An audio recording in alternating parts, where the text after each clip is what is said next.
Good morning. It's a cold and rainy day outside, but I think we can all agree it's a beautiful day in this neighborhood here.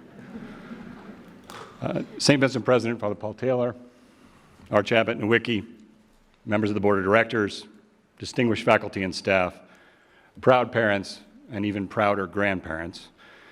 For this graduating class, you've embodied one of Fred Rogers' most honored philosophies, that one of the greatest dignities of humankind is that each successive generation is invested in the welfare of each new generation. And to the graduating class of 2019, I'm honored to have the opportunity to share some thoughts with you on this very special day. You've worked hard, you've studied late, you've made lifelong friendships, you've become a part of a unique community here at St. Vincent. And now, you head out to participate in the bigger world community, equipped with the knowledge and life lessons St. Vincent has provided. It's a big transition, and big life transitions can be exciting, they can be scary, they can be joyful, and they can be hard. College graduation is all of those things. I know mine was. But managing that transition is what graduation ceremonies are for, right? Signaling the end to something and the beginning of something else. You've no doubt been through many ceremonies in religious settings, school settings, athletic settings, and family settings, each one marking a new stage in life with new challenges and surprises. At Fred Rogers Productions, we produce a television program for preschoolers called Daniel Tiger's Neighborhood. It's filled with, she's a fan. It's filled with little strategies to help children through the next experience, or the new experiences they face every day. But I've found that some of those strategies can be helpful for people at any age. One that comes to mind today is when we do something new, let's talk about what we'll do. So let's talk about some new things that the members of this graduating class are about to do. You're heading into new careers in the medical sciences, or business and finance, or communication, or public policy. And many of you may also be thinking about a world filled with new responsibilities, new bills to pay, dealing with taxes, figuring out whatever it means to dress business casual. I'm still trying to figure that out. This isn't it. But just because you're graduating and taking on new challenges doesn't mean you need to leave behind the wonder and the altruism and the optimism of youth. In fact, I hope you'll hold on to it with all of your might. That doesn't mean you should be childish in your behavior. We see way too much of that in today's news. But instead, be childlike in your view of the world and the discoveries it offers every day. It's the questions you asked in childhood that led you to where you are today, after all. In his song, Some Things I Don't Understand, Fred Rogers explored the innocent and often profound questions we ask when we're young. Mr. Rogers sang, why, I wonder why. Why do I wonder a lot? He calls out the kind of basic questions kids ask. Questions like, why is water so wet? Why is the sky blue? These are fundamental scientific questions, aren't they? And we should keep asking them. As Fred Rogers said, children's play is not just kid stuff. Children's play is rather the stuff of most future inventions. Children also ask questions with beautiful honesty that are at the heart of philosophy, social justice, and religion. Questions like, why do people have different colored skin? Why is that man asking you for money? Why do people have to die? We struggle to answer these questions for children because we don't know the answers ourselves. So let's keep asking the same questions as adults. Don't let curiosity and the pursuit of knowledge end with your college years. Be childlike. I've managed to make a career out of it. I've been working in children's television for 24 years, first at the Cartoon Network, then at PBS Kids, and now at Fred Rogers Productions. Before children's media, I worked as a high school English teacher, both in Atlanta and in Chapel Hill, North Carolina. Prior to that, I worked as a camp counselor at a YMCA camp for the summers during my college years. So I've spent my entire career working with and for children. And believe it or not, it's been hard work. But it also reminds me every day that there's nothing more powerful than a child's enthusiasm. Fred Rogers sometimes liked to say, "The child is in me still," and sometimes not so still. Now, just because Fred Rogers and I chose careers focused on children doesn't mean that's the only path to hold on to the spirit of childhood. We can choose to face new experiences every day that fill us with a kid's anxious adrenaline, that keep life interesting and wonderful. Of course, we can also choose, and many people do, to avoid new experiences as much as possible. Maybe it's because we think adulthood is about choosing a path and sticking to it. Or maybe we find comfort in routine and narrow points of view. But as you start on your career path, remember the child that is in you still. And remember that children hate to be still. Young children have an incredible capacity for love and joy and wonder and play. They have a strong sense of right and wrong, of fairness and justice. They can be incredibly determined one moment and heartbreakingly vulnerable the next. They're instinctive risk takers who will dance and sing in a crowded room. And at the same time, they're cautious of meeting new people one-on-one. They're inherently creative and spontaneous, and while they can be swayed toward mischief, they're naturally inclined toward kindness. But they are not inclined to stagnate. Change is an everyday occurrence for them, and they grow and they learn because of it. Another musical strategy from Daniel Tiger tells children that things can change, and that's okay. Today we can do things a different way. And that message is timeless. As you head out to your next adventure after graduation, embrace new experiences and change the way your inner child wants you to. Now, he's no Daniel Tiger, but Benjamin Franklin once said, "When you're finished changing, you're finished." That means raising your hand when you're presented with a new opportunity to follow your passion. Even if you know it will be hard, embrace it and make the most of it. In 2012, when I was the director of children's programming at PBS, I was presented with just such an opportunity.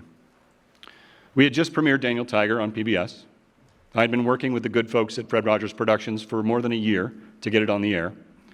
And that's when I got a call from Bill Eisler, who's a St. Vincent alum, and the president of Fred Rogers Productions at the time. He wanted to gauge my interest in running production for the new series that the company was producing. Interesting, I thought. And then he also said, this is about succession. How would you like to be the next president of our organization? Wow. That's a phone call. That's a big job. It's the only one like it. And I was terrified. Who was I? Could I really be the head of the company that Fred Rogers founded? I was born in 1970, so I was in the first generation of PBS kids. Mr. Rogers' Neighborhood and Sesame Street were must-see TV in our house when I was young. And now I'd be working alongside many of the people who had worked with Fred for years and practically raised me. I stammered something to Bill about being honored, flattered, I actually think I said. And then Bill said one of the kindest things anyone has ever said to me. He said, "Don't be a jerk. This is a job offer." He might have actually used stronger language than that, but the arch abbot is sitting next to me. Well, that broke the spell. Sure, it would be a big challenge, a big change, and a tremendous responsibility. But Bill's frankness allowed me to hear the child inside me that said, this could be really fun too. And it most definitely is. I am privileged to work in an organization that any child would love. It's a place where we're always asking questions, where it's impossible to be too earnest, where there's always an invitation to do the right thing, where we take risks but also recognize people's feelings of insecurity. We do our best to model kindness in everything that we create. One of my favorite quotes from Fred Rogers speaks to the meaning of success. He said, "The thing I remember best about the successful people I've met all through the years is their obvious delight in what they're doing. And it seems to have very little to do with worldly success. They just love what they're doing, and they love it in front of others. And I do love my job. Where else could a person have so much fun while also helping children and families in such powerful ways? We strive to continue the work that Fred Rogers started for the very same reasons he cited, to give an expression of care every day to every child, to make it clear that feelings are mentionable and manageable, to show and tell what the good in life is all about, and ultimately to make goodness attractive. And we work with the determination of a 4-year-old trying to tie her own shoe for the first time. And that's part of following Fred Rogers' example as well. He was not only a person of enormous talent and scholarship and faith, but he was also someone with a tremendous sense of purpose and a tireless work ethic. For instance, listen to Fred's thoughts on accomplishing one's dreams. He said, "What makes the difference between wishing and realizing our wishes? Lots of things, of course, but the main one, I think, is whether we link our wishes to our active work. It may take months or years, but it's far more likely to happen when we care so much that we'll work as hard as we can to make it happen. And when we're working toward the realization of our wishes, some of the greatest strengths come from the encouragement of people who care about us." So, what makes our dreams come true, our vision a reality? Hard work and supportive partners who really care. Now, one might ask, what can I do with the problems of the world being as big as they are? Look at Fred. He followed his interest and his passion with rigor, and he made a little TV show, and he did the best he could. He had no idea that the impact would be as staggeringly inspirational as it has become. But the thing that led to his impact was his dogged pursuit of his vision. Look at the work being done right here at St. Vincent's by Dr. Dana Winters at the Fred Rogers Center. Her Simple Interactions program for early childhood educators and caregivers has become recognized on the international stage for its innovation. At its core, Simple Interactions proposes that you as a human being, as a caregiver, have everything you need to help children succeed, simply by affirming the importance of positive, responsive, supportive, human interaction that leads to connection, reciprocity, inclusion, and an opportunity for children to grow. Love and attention and connection. We all have that within us. That humanity is part of the St. Vincent mission, to enable you to integrate your professional goals with the broader purposes of human life. Now, when he first started Mr. Rogers' Neighborhood, Fred recognized the power of television to impact people's lives. And he saw that it was not being used to its potential. Slapstick comedy, violent cartoons, those were all that television was offering for children. He knew that media could be put to better use, to expand people's worlds and to share their experiences, to connect in a meaningful way with the audience. And he felt a moral obligation to use the power of media responsibly. In his 1999 induction into the Television Hall of Fame, Fred said, "I feel that those of us in television are chosen to be servants.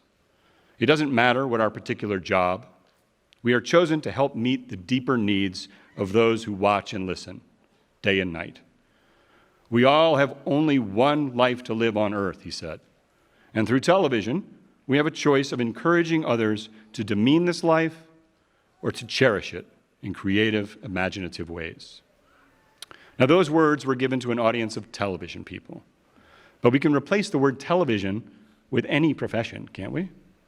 We have a choice of encouraging others to demean this life or to cherish it in creative, imaginative ways. So, as you leave this ceremony today, transitioning into the beginning of something new, remember to be childlike, to work hard, to love what you do in front of others, to trust and act on your humanity, and to be yourself. Because as Fred famously said, you are a very special person. There is only one person like you in the whole world. There's never been anyone exactly like you before, and there never will be again. Only you. And people can like you exactly as you are. Thank you, and congratulations on this very special day.